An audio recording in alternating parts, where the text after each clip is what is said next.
Zikir Ratib Seribe menggema di pendopo Wakil Wali Kota Subulu Salam Dr. Ando Salmaza MAP pada hari Jumat 11 Januari 2020. Acara ini diawali dengan pembacaan ayat suci Al-Quran oleh Ustadz Miftahul Khairi SPD, Direktur Program Tahfiz Yatim dan Duafa Kota Subulu Salam. Awali kata sambutannya, Gubernur MPTTI Kota Subulu Salam sekaligus Wakil Wali Kota Subulu Salam mengutip kegiatan Subulu Salam berzikir ini melalui zikir tasawuf dan ratib seribe adalah tindak lanjut komitmen pemerintah Kota Subulu Salam dalam mewujudkan Kota Subulu Salam yang islami.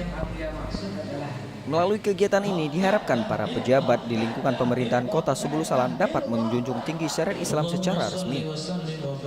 Kegiatan ini akan terus digelar dengan bergantian, maka akan dilanjutkan di pendopo wali kota, sekda, kecamatan hingga desa-desa.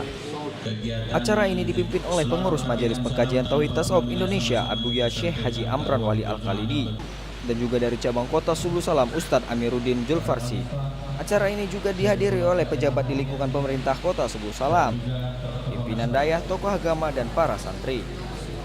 Dalam suasana hujari terintik kegiatan zikir tasawuf tetap berjalan, tetap menggema pembacaan kalimat tauhid dengan semangat penuh dan khusyuk para jemaah yang hadir. Ucapan terima kasih Ustadz Amiruddin Julfarsi kepada Kepala Dinas Komunikasi dan Informatika Kota Subulu Salam Baginda Nasution SHMM yang ikut berpartisipasi dalam mempublikasikan kegiatan ini. Syiar Islam bisa membumi di Kota Subulu Salam.